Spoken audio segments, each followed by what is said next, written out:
Very fast before the video starts, I've been running a tournament across YouTube, Instagram, and Snapchat to decide what is your favorite movie of 2024, and I'm here to reveal the results. At number 4 is The Substance, at number 3 is Wicked, at number 2 is The Wild Robot, and coming in as your favorite movie of 2024 is Deadpool and Wolverine. Congratulations to that film, and thank you to everyone who voted across those platforms. Now, onto the video.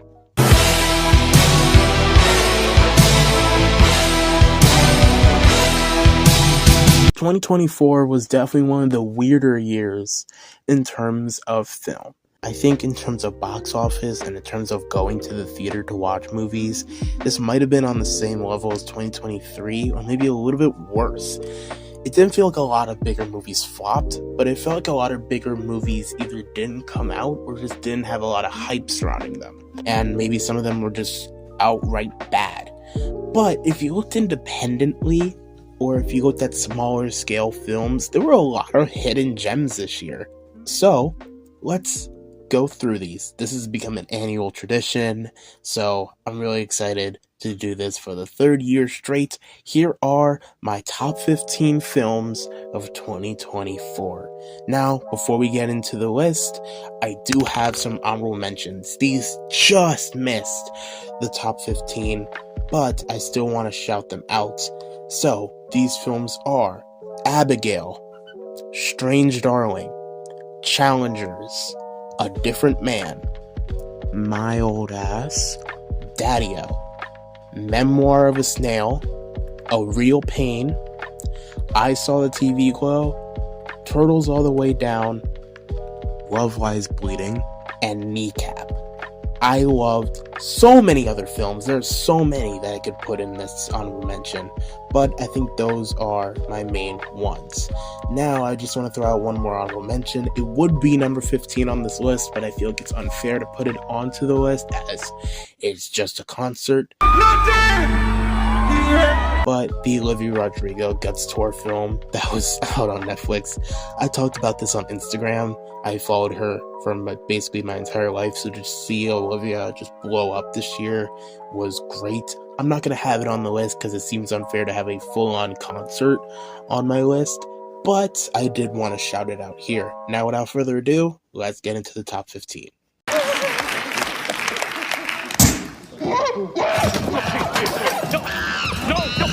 So I am recording this on January 9th. I had this whole video ready and I was about to release it in a couple of days. And then tonight I watched Better Man and I had to put it at number 15. Sorry, my old ass, you were almost here and I wish I could play the audio for you, but I can't because Better Man legitimately made me so happy and somehow so emotional. Better Man is maybe one of the most fun experiences I had in the theater this year. I have a whole video coming out very, very soon about musical biopics. This is a video that I've wanted to make for so long, and now I'm so happy that Better Man is out because it fixes a lot of problems that I've had with musical biopics. But I'll go into that more when I make that video. I didn't know Robbie Williams before watching this. I had never heard of him in my life.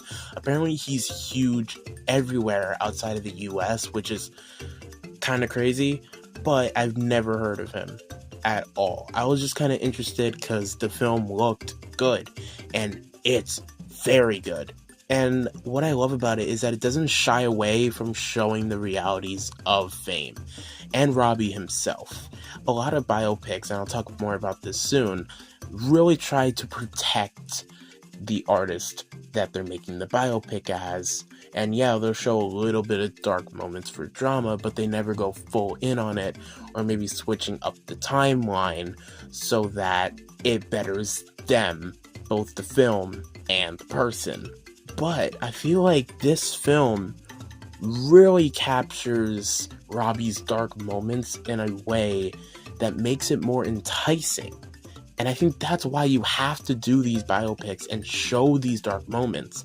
Every artist has their dark moments. Every artist has a dark side to them.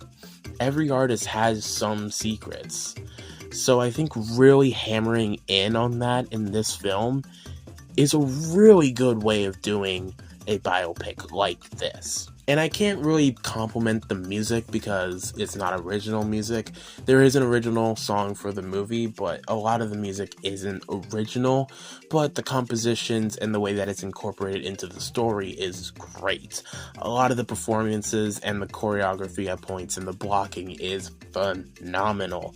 To be honest, I kind of consider this film kind of similar to Babylon, or the way how I feel watching Babylon. It has this fun party energy to it in a couple of scenes that just is so much fun and is sometimes even funny, while also showing the harsh side of music, whereas Babylon showed the harsh side of Hollywood. And to comment on it, yes, the monkey was a little weird at first, but I felt like I grew into it and I ended up loving it. And also, I just love the CGI.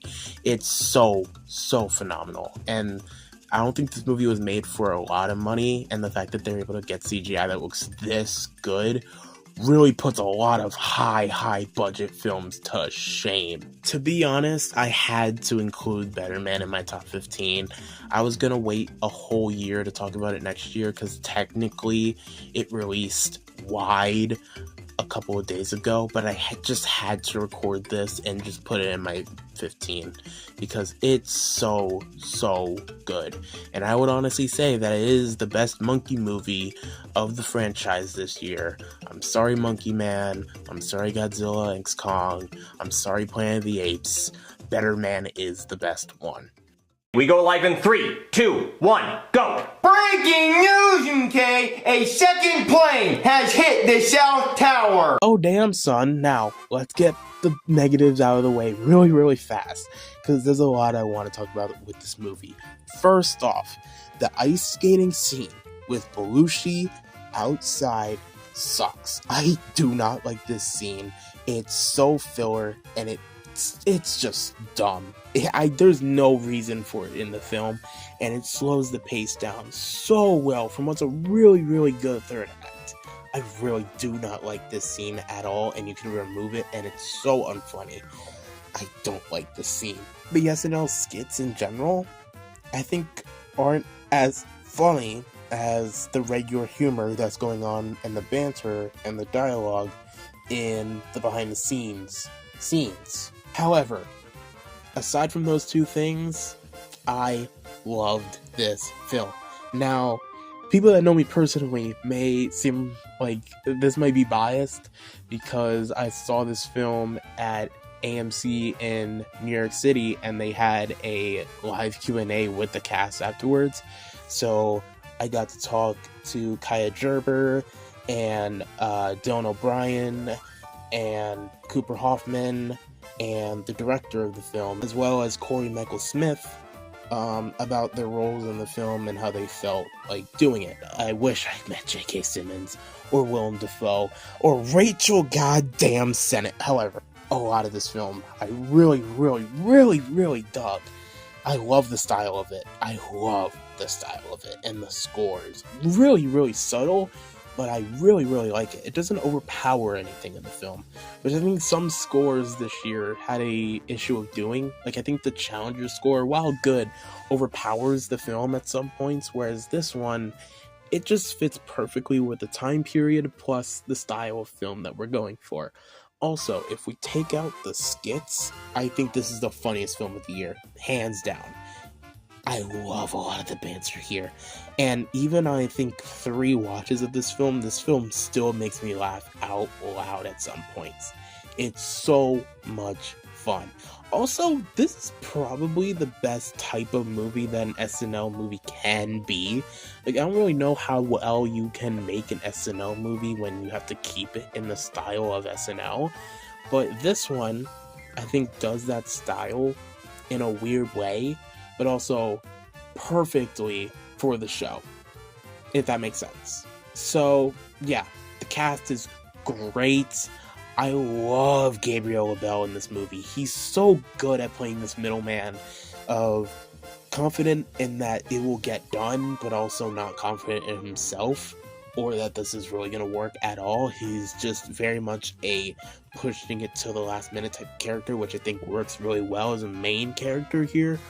I will always take Rachel Sennett in anything I can see her in. I think she's one of the most underrated actresses of our time in like current generation. She's so good at playing comedic characters, and I think she does it really well here. And I really like Willem Dafoe in this movie. I know it's a very small role, but I really like his character here. And Dylan O'Brien is always a delight, and he does a really good job here as well. All honesty, I love a lot about this film. Yes, the Bellucci stuff is not good, and that ice skating is really bad. But aside from that, I think this is a very strong movie with really good characters and fantastic humor, at least in my opinion. You used to go to raves when you were very young. Yes. Illegal ones. Parents are watching, click away or move to the next one, or maybe up two, because the next two are... Anyways, how to have sex. I love myself. I love this channel. This is a very different style of movie in which it focuses on a lot of hard topics, but whereas I feel like a lot of movies that focus on hard topics, like this movie does, tries and goes in the positives of it, or tries to have these characters overcome. This film really focuses on the PTSD that you can have and that you can never really recover from stuff like it, and then just trying to move on from it. And I think that's a really powerful, but also very different style that I think makes the movie more aware and makes the film more important to watch rather than some other films. Even other films that came out this year that focus on these type of harder to watch topics, but they have a happy ending for the characters. There's really no happy endings here. And it makes the film, yes, harder to watch, but I think also hit harder in the point that anyone that you could see walking around can be living through this. Obviously, I'm not the target demographic for this story, but I still related to it in a way that really opened my eyes about, like, a lot of stuff that women, teenage girls, or whatever have to go through if they ever get into these type of situations. This is really a film of 3 parts, and I think all 3 parts really snap into each other and kind of connect very well, instead of one part overpowering another part, which is somewhat a problem when they do these type of parts. Like, for example, I know that a lot of people that don't like Everything Everywhere All at Once say that they love the everything part and they love the all at once part, but the everywhere part they're not a fan of. And so it's this film of 2 halves that are great, and then this middle chunk that's not that great. However, this film, all 3 parts kind of sing together, and it's not that the film is separated into 3 parts, it just feels like a first act that's conclusive, a second act that's conclusive, and a third act that's conclusive. And all 3 acts kind of blend into each other very well, into a part that makes the film very good. I don't know what else to say here. I love the performances here. Mia McKenna is great as this lead. She does such a damn good job. She is so good here. Yes, it's a hard to watch film, but these stories should be told by female directors, and I think that a film like this, in this day and age, is very important. So I loved a lot about this film. Now, on the other hand, coming up to our next film... I would make a concoction, I knew about it. You would make vanilla milk. What is it? So you mix vanilla and milk? This might be my most controversial take of the video, and I know when I was talking over this with some friends, they couldn't believe that I had this in my top 15, but I think now is finally the time that I can actually talk about why I think this movie can stand the test of time and is better than previous movies similar to it. Baby Girl, I don't think is doing anything new, but I think it's doing this very tired genre in a way that makes it feel fresh. I've seen this movie twice in theaters, and the 2 reactions coming out of it were very different. I saw it in the public with the first time, and it was much more of a party vibe. Like, it was definitely a lot more of a comedy. Whereas the second time watching it with some of my friends, it was more of like a disgusted vibe. Like, they weren't really vibing with it, and they just found the film very annoying. And somehow, after both watches, it's still in my top 15, and I was trying to figure out why I feel this movie, after both times with very different reactions, why I still consider it one of the best of the year. And I believe why I put it up here is because Baby Girl, yes, it is a softcore romance movie that we've seen before, but why I think this one works is that it's not story focused, it's character focused. A lot of problems with these erotic, romance, softcore, hardcore movies like 365 Days or 50 Shades of Grey is that the films believe that their stories are so riveting and interesting that that's all the movie is. It's the story. And they never really flesh out a character that you can really care about. Aside from the fact that most of the acting in those movies aren't that good, it's the fact that I don't really care for Christian Grey or Anastasia Steele or any of the characters in 365 Days because there's never enough time to really learn what makes them tick. I don't know why Anastasia Steele is attracted to Christian Grey, and I don't know why the girl is attracted to the dude in 365 Days. Baby Girl doesn't fully focus on developing the characters per se. Like, it's very hard to read all of the characters and gauge them, but that's what makes the film so interesting. Another thing that I love about the movie is that it never villainizes any of the characters. It would be very easy in this film to make any of the characters hateable just so we can hate them, if you know what I mean. Films like 50 Shades or 365 Days or Twilight kind of paints their characters as horrible people. Like, it's very hard for me to gauge why Bella would be attracted to Edward, or why Anastasia would be attracted to Christian Grey, or another one, Victorious, why Jade would be attracted to Beck, or the other way around. It's very hard to gauge them because these aren't about the characters, it's more about the story, and not really giving us a reason as to really why these characters would be attracted to each other.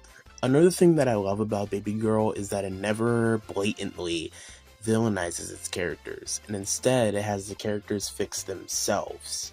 A lot of films that tackle these type of issues or are very much similar to this film make the characters unnecessarily like bad people that you really don't like watching because they're genuinely like horrible people. In some cases it works, like I would say in Victorious, Beck and Jade works even though they don't work as well as a couple. But in maybe films like Twilight or 50 Shades, these characters are basically not good people at all, so you don't really understand why they would be together. However, in this film, it's very easy for the audience to mock a Harris Dickinson or a Nicole Kidman or an Antonio Banderas in this case, but the film never mocks them. And I think that's why the film works so well. It's never blatantly telling you that these characters suck. It's just that they're very complex and complicated, but they're not outright horrible people. It would be very easy for me to go on here and say Antonio Banderas was a bad role in this movie just because he was the everyday man. But the film never has a reason for me to hate him. He's just there as a stand-up guy, and that's why it works so well, and that's why it feels more real. Also, from a technical standpoint and from an acting standpoint, this movie is legitimately great. The score is so underrated for this movie. I wish there was more love for it. I understand why there isn't. This year is kind of stacked in terms of the scores this year, but man, the music in this movie is so good. And I've already kind of mentioned it, but Nicole Kidman, Harris Dickinson, and Antonio Banderas are all fantastic in this movie. They do such a good job.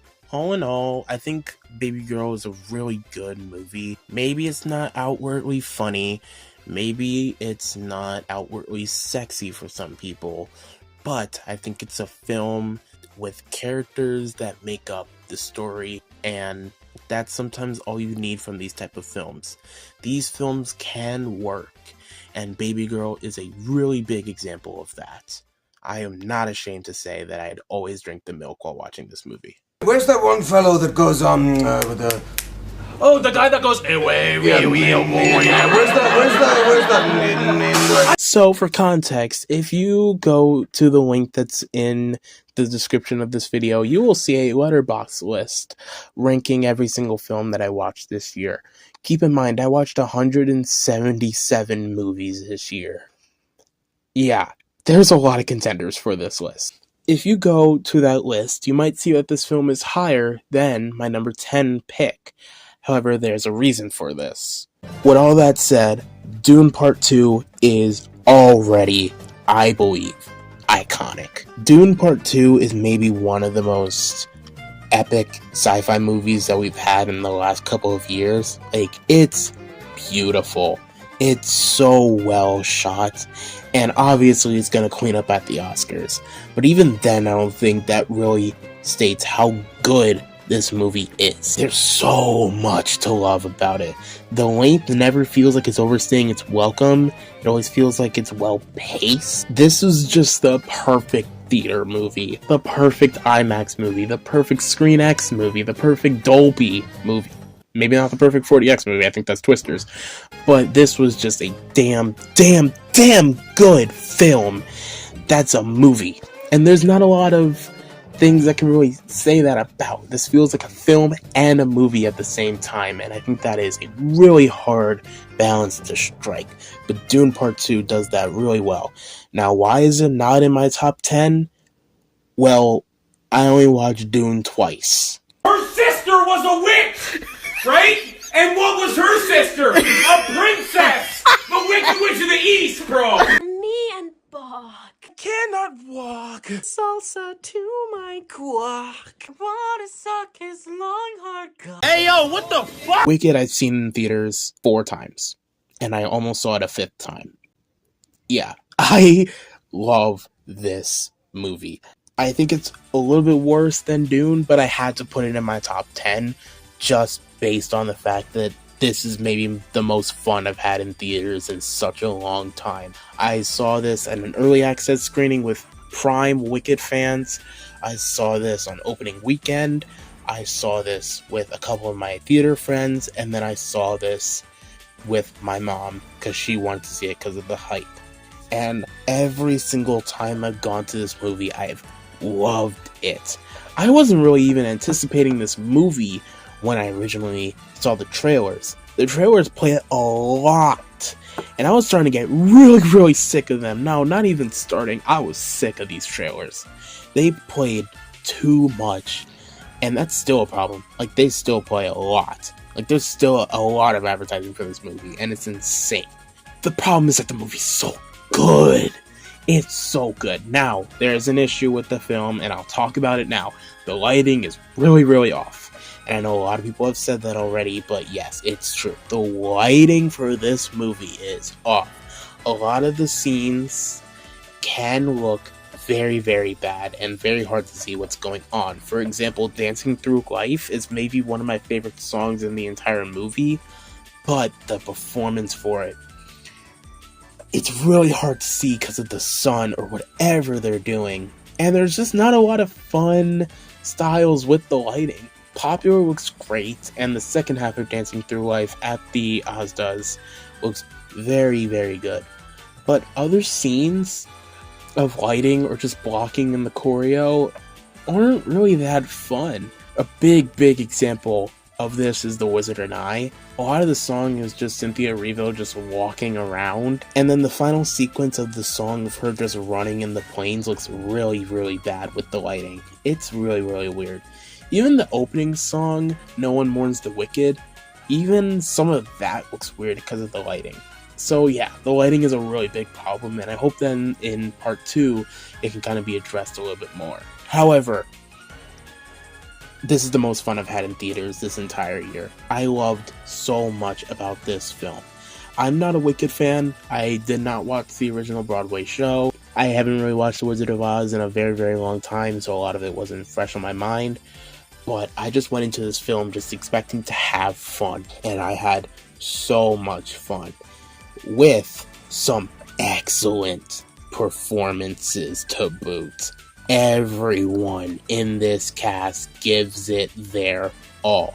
And I was worried that some of them would phone it in, but I don't feel a single person phones it in. Peter Dinklage as the GOAT is great. Jeff Goldblum as the Wizard of Oz is so good. Jonathan Bailey as Fiyero, really, really fun. Ethan Slater and Marissa Bode are both very, very good here. Michelle Yeoh is delightfully evil when she does return. It's so, so good. And Cynthia Erivo and Ariana Grande will most likely get nominations for their work here, and it's 100% deserved. From the singing and the acting, they're both phenomenal.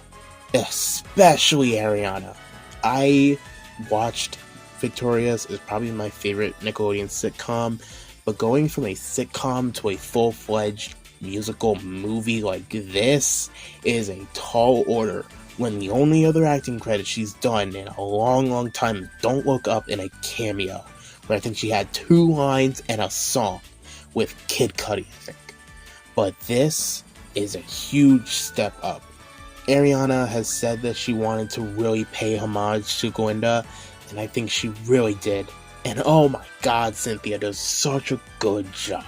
She eats this third act up. She's so, so good. And yes, the singing is phenomenal. Defying Gravity, if it could, it'd probably get nominated for an Oscar. It can't because it's not an original song, which sucks, but there has to be a performance at the Oscars coming. Like, you cannot. I loved this film so much. It's so, so, so good. Yes, there are problems with it, and yes, I think Dune is the better film, but I had more fun watching Wicked this year than I did with Dune. I'm sorry, cinephiles, that's just how I feel. You can see me at part 2, probably 2 weeks before the opening weekend. We can serve each other, me and Talking to radio, beeping sounds, strange dancing, robot. Alright, back to films that probably won't get me shot down for saying I like them. The Wild Robot. I loved The Wild Robot, and I think a lot of people loved The Wild Robot. It's a very, very, very strong animated movie in a year of DreamWorks that also consisted of Orion and the Dark and Megamind vs. the Doom Syndicate. The Wild Robot is a film that I think works really well because it's a film that, yes, can be catered towards kids, but it's also phenomenal for adults. Learning to accept who you are in a situation that maybe doesn't rely on you being yourself is great and really works for teens, but also really, really works for adults and makes it a perfect family animated movie. Which, yes, some anime movies have struggled with this year, but I think The Wild Robot excels at it in such a way that I think it'd honestly be my favorite animated movie of the year if it wasn't for one other film coming out this year. But I loved it. It deserves its praise.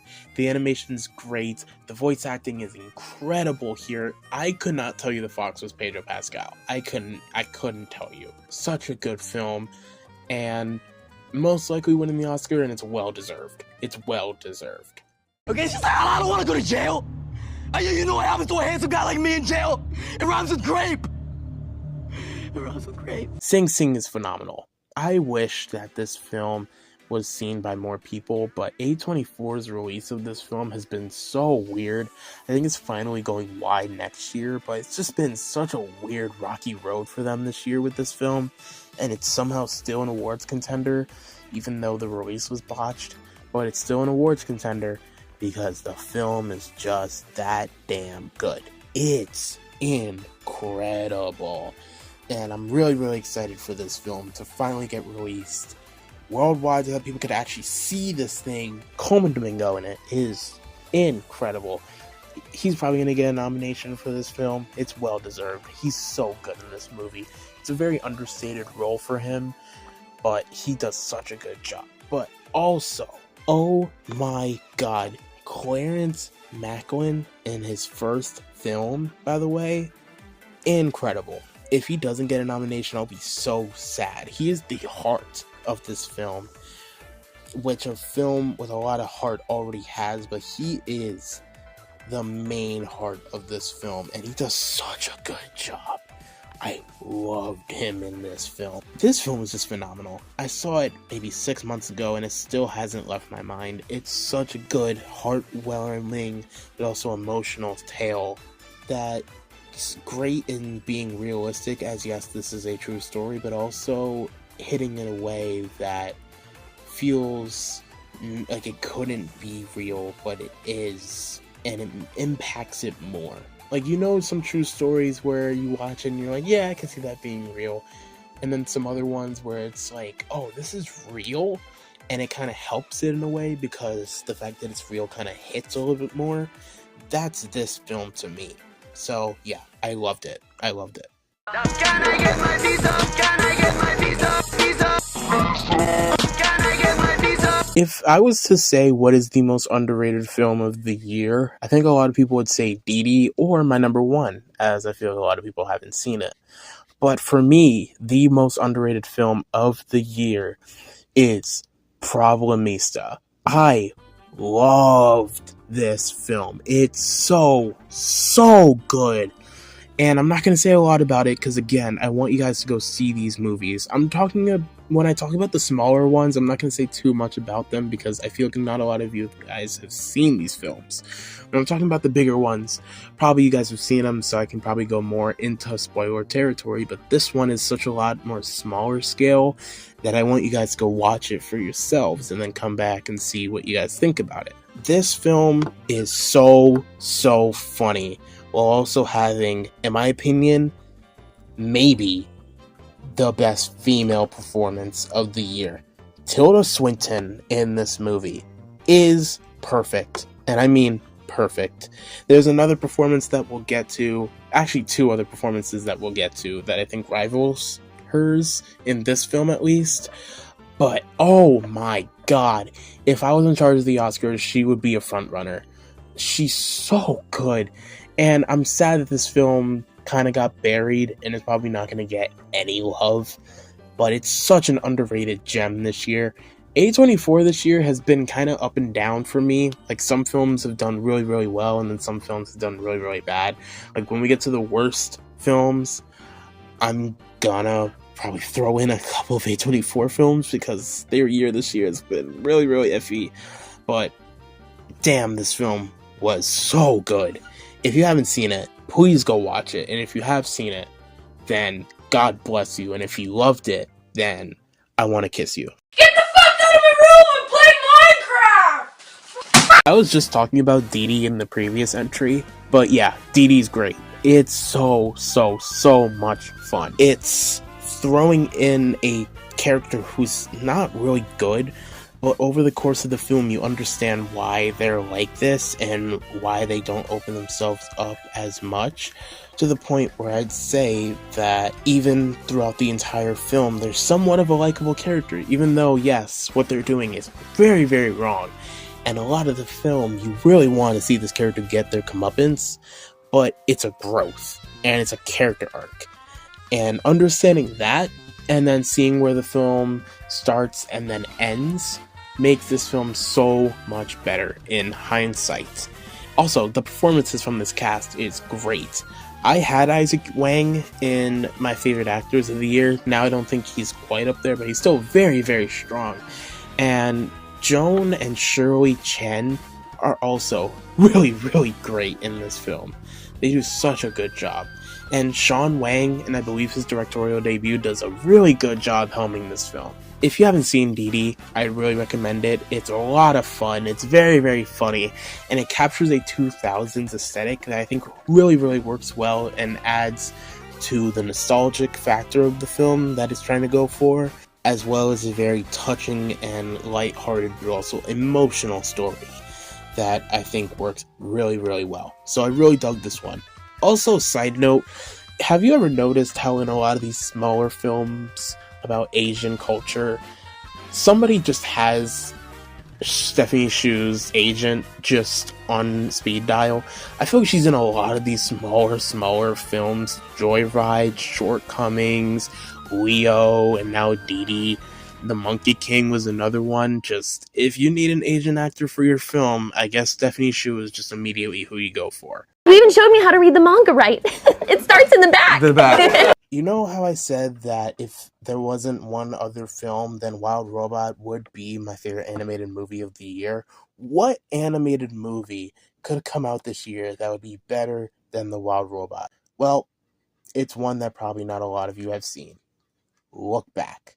This film is incredible. I loved so much about this film.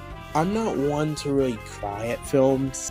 There's a very, very few, but I can always get teary-eyed or misty-eyed while watching films. And this is one of the only films this year that actually did that. It's visual storytelling done phenomenally. Again, I'm not a huge anime person. I've definitely gotten into anime a lot more in the past few years, but in Japanese work, from what I know, it's very, very harder to communicate what the characters are saying in dialogue. But this film does it better in the sense of visuals, and I think it does it so well. Why does this character make manga? Well, let's show manga to explain it. And it's such a good idea for a film, and again, I wish this film was longer, but it's so perfect. I'd honestly put this in one of my favorite animated movies ever. It's so good. If you can get over the fact that there are words at the bottom of your screen, which you sometimes might even have because some of y'all watch English movies with captions on, if you can get over the fact that they are talking in a different language, but everything is translated at the bottom for you, and you just have to look an inch down and you can see what every single character is singing, then watch Look Back. And if you're living in Zone 5, you aren't limited to fruit trees. You can also grow fantastic, cold hardy nut trees. Mad Max Fury Road is honestly maybe my favorite film of all time. I always go back and forth between Fury Road and The Shining as my all-time favorite film. Perfect story, perfect action, perfect everything. I adore Fury Road, and I had been waiting 9 years for any type of follow-up to Fury Road, and finally this year Furiosa came out.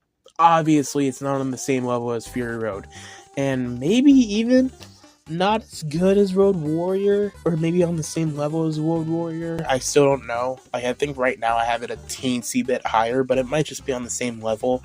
But at the same time, God, I love this movie. God, it's such a perfect follow-up.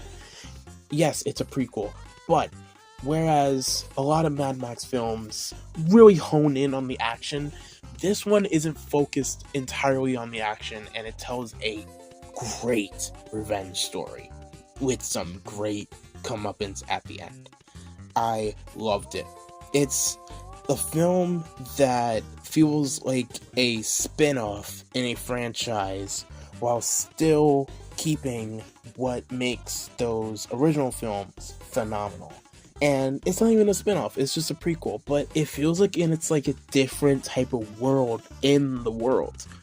Like, it feels like a different type of tale going on to everything else. And as a prequel, I think it actually enhances Fury Road, which is a prequel's job, to make the following films better. And I think Furiosa does that perfectly, with some excellent performances. I really like Anya Taylor-Joy in this movie. I think she does a really good job. Aaliyah Brown, though, I think honestly might do a little bit better than Anya, which is crazy because I think Anya is maybe one of my favorite actresses in the current generation. Along with the Queen Bee, Rachel Sennett, Aaliyah Brown does such a good job as young Furiosa. I kind of wish the entire movie was focused on her. She really ate this role up, but no one this year has given a better supporting performance in a movie, male or female, than Chris Hemsworth in this movie. He is incredible, and I'm gonna be so sad when he gets snubbed at the Oscars, because he gives the best performance of his entire career in this movie. He's fantastic, the best villain, a Mad Max, period. He's incredible. I loved this film. It's so balls to the walls insane. That is the bread and butter of Mad Max. Wow. Being a great revenge story. It's so good. And getting to see this movie in IMAX somehow by myself, which does highlight a problem with this year's films, was one of the best experiences that I had this year. It's so good. If you guys haven't seen Furiosa, please watch it. And just watch Mad Max. Please. Just watch Mad Max. Please. Watch Mad Max. Please. My back. Oh, my back. I remember seeing the trailer for The Substance like a while back and thinking, this looks good. I might go and see this. It looks a little bit weird. It looks like it has that everything everywhere all at once type of feel to it. I do hope that it catches on. My God, did this film catch on. I think there is not a bigger indie film in the past couple of years than The Substance. This film has resonated with so many people, more on a level than I think Everything Everywhere All at Once did. Because I think Everything Everywhere had that A24 vibe to it, where A24 was already a big studio that film bros loved. You couldn't tell a film bro, or even a regular person, who Mubi Studios is. I'm dead serious. I don't think they would know who Mubi Studios is, or Working Title Films. Unless you're like Carson Runquist or something, or like you get a sponsorship from this streaming service. They're so small scale, and for them to release a film like this with so much makeup and production and style is insane to me, because The Substance is one of the best films and one of the best horror films to come out of the 2020s. It's fantastic. And why it works so well is not just because of the gross out stuff, which there is a ton of gross out in this movie.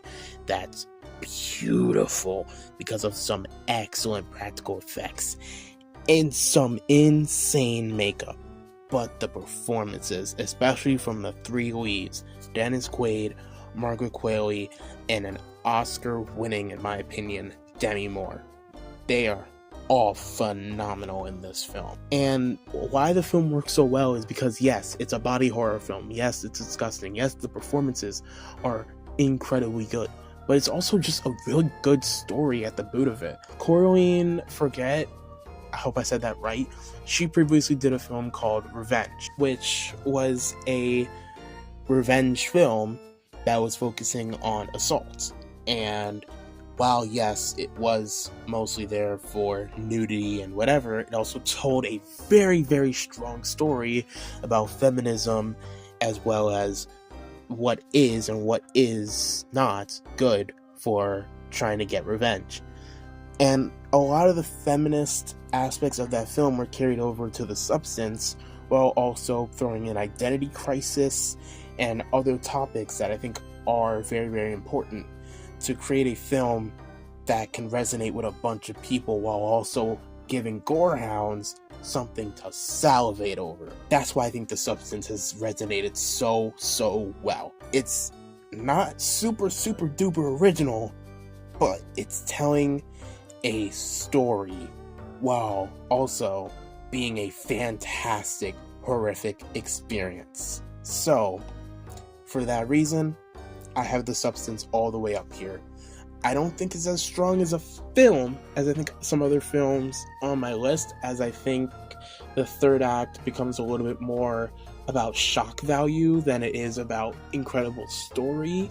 However, I loved this film. It's easily one of the most original and one of the best horror films in the past couple of years. Nothing is an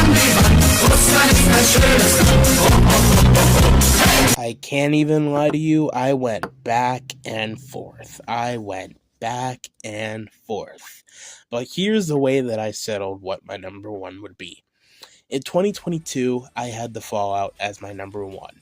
However, I think the film that I enjoyed more was Everything Everywhere All at Once. In 2023, I had Past Lives as my favorite movie of the year. However, the film I think I loved more and entertained me more was Bottoms. This year, I wanted to focus on the film that I had the best experience with, while also thinking that it's a fantastic movie, rather than the one that related to me the most, because I think this is the weakest of the it related to me on a personal level, while also being a fantastic film. But it's still a fantastic film, just didn't relate to me as much as other films did. And it's weirder for this film to relate to me, but I think it relates to me in a different way, and that is my number 2 film, Anora. Now, 1, I have not dabbled in sex. 2, I am not a female. And 3, I have not been approached by a Russian man and told to marry him and told that I will get everything I want, and then I go out to Russia and then I am involved in the family drama.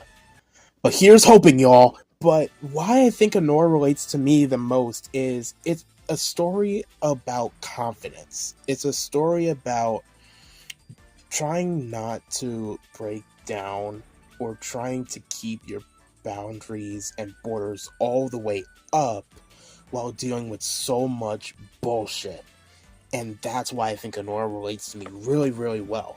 Mikey Madison plays Anora in a way that, yes, she's doing all this crazy stuff, and yes, she knows what her life is getting into, but she never complains about it. In her job and in her field, she's relying on other people to make her, per se. In the sex industry, you're relying on these people paying a bunch of money, relying on these men being interested and being involved or whatever, so that you can basically build yourself up. That's why I think in the film, she's so attached to Ivan. She might not like Ivan, but she put herself in a situation where Ivan is now her personal client. And her just wanting to get a word out of him and just being so attached to him, even at the darkest moments of him, and even when he is not interested in her. She's not clingy. That's just how she is. And for her to go on a journey of trying to discover what it's like when she's actually by herself. And that's why I think Anora works so well. It's Mikey Madison playing her in a way that in scenes where she's alone, like her walking through the city, or her in her home, or her just being by herself in some scenes where she's just nothing. She doesn't feel anything because she doesn't have that human connection that makes her feel huge. And it's also why the character of Igor, I believe is how you say his name, is so good, because he is that block that brings Anora over to saying, hey, you have to be your own person. And I think that is a very subtle way of doing this story while also making it incredible for people that may not relate to the feminist parts of it. Really enjoy the film as much as other people. And also, the film is just excellently shot and so damn funny. This movie's so funny. The home invasion scene is incredible. It's so good. Yes, I have heard a lot of complaints that this movie is loud or it's very sex heavy, but I think it's to get over the fact that this is her life. She put herself into this situation, and it's going to be a lot to get out of it, but she's so hammered into this being her mechanism of living, and that's just how she does it. It's a very much more subtle way of doing this story than How to Have Sex told its story, and I think that's great. And it's a really big reason as to why I believe that this is going to be your Best Picture winner. It's so relatable to women, but also for men who maybe don't like the Ivan character or maybe don't like Anora. It still works because it's not a story about sex. It's a story about confidence, and it's a story about putting up walls when people are trying to break them down, and trying to use that as defense when sometimes you really shouldn't, and trying to be human. I think that's why Anora works so well. I almost put this at number 1. It was so close. And maybe in other years this would have been number 1. But there's just one other film that I think is a teensy bit better. I do want to run through some dishonorable mentions. This is in no particular order. I just want to run through some films this year that I really did not enjoy. Again, I watched 177 movies this year. Not all of them are going to be bangers. So, my list includes The Front Room and Maxine, 2 dull and really bad A24 films that I would say makes this one of A24's weakest years. Maxine especially really disappointed me, as I'm a huge fan of X, and remember from my 2022 ranking, I think I had Pearl at number 3. So to see Maxine and this trilogy end on such a dud was so disappointing. Time Cut, a literal ripoff of a better film that came out just last year, which is insane to me. Joker Folie à Deux, the most disappointing film of the entire year, and one that infuriates me about how much this film gets wrong. This film single-handedly destroyed comic book movies for me, to the point that I wouldn't even say that The Crow or Madam Web or Craven was all terrible. Like, they definitely were bad movies, and I'd put them on my worst films of the year, but Joker Folie à Deux had so much hype around it, had so much more build-up. Those films were pretty much DOA. This film was anticipated, and for it to turn out like this was horrendous. Miller's Girl, I love Jenna Ortega, but this film was just complete misfire on every level. Rebel Moon Part 2, just stop. Snyder, stop. Megalopolis, maybe the most insane movie I watched this year, but one that is just not gonna stand the test of time, most likely. The Mousetrap. I hate and absolutely hate these public domain horror movies that we've been getting, and The Mousetrap is the worst one we have gotten by far. I think even worse than Blood and Honey 1. And by the way, let's just throw Cinderella's Revenge into that list as well for this year. Afraid and Imaginary, 2 Blumhouse films that just show that Blumhouse is just the bottom of the barrel in terms of horror. I hated both of these films so much. And finally, my least favorite film of the year, Megamind vs. the Doom Syndicate. I would say a lot about this film, but Shea Fearless Productions already has a pretty much hour-long video breaking down why this and the TV show is really awful, and I think you could just go watch those instead. Like, this is just a lifeless, soulless cash grab sequel that didn't even make him cash because it went straight to streaming. Just horrible. But without further ado, let's get to my favorite film of the year.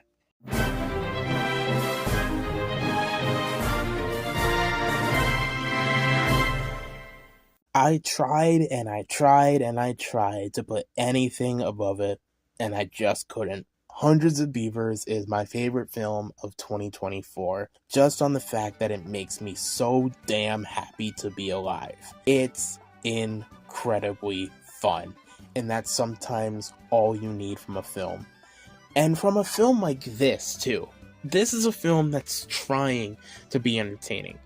The sole purpose of this film is to entertain and to be fun. And just on that merit alone, it's one of my favorite movies of the 2020s, and maybe even one of my favorite films in like 15 years, maybe? This film is just so much fun. I saw this all the way back in January, And seeing this film just get validated more and more by bigger and bigger creators, to the point that Chris Stuckman put this as his favorite film of the year.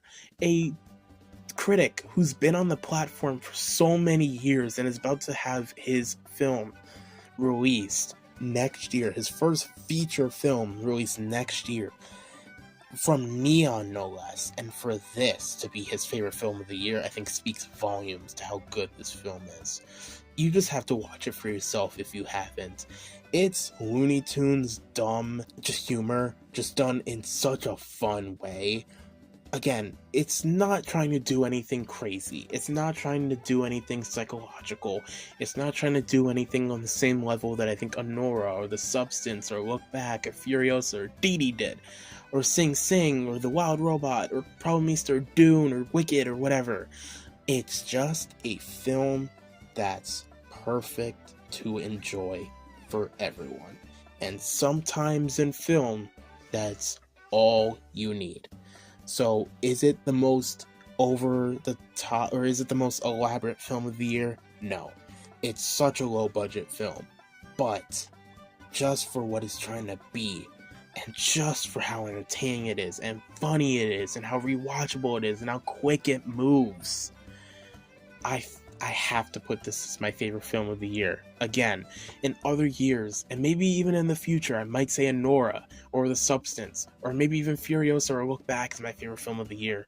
But for me, personally, this year, in a year that felt very drab for me, this is the film that gave me energy.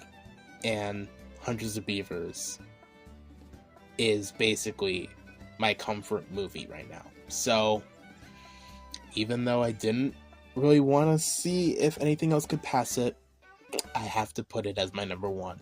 My number one film of 2024 is Hundreds of Beavers.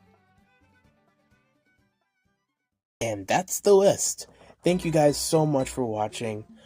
Again, this year has been a little iffy in terms of the YouTube channel. We have hit 1,000 subscribers, and if some of you are watching that video, then thank you so much for subscribing this year. But it was a bit of a laid-back year. I did a lot more compilations and a lot more music videos than I really wanted to, but I really want to next year really get into what I love, and that is talking about film, and talking about ranking, and talking about lists, and all these other things. I have so many ranking videos that I want to do. I want to do an Edgar Wright ranking, I want to do a Studio Ghibli ranking, I want to do a Spider-Man movie updated ranking. So many movies that I want to rank so bad. I just have to get to it, and I think this is the year that I think I'm going to get to them. So, thank you guys for watching. So let me know, what was your favorite film of the year? Was it on this list? Was it not on the list? There's many films that came out this year that you may have liked more than these. But, without further ado, remember, the story is always right. Adios.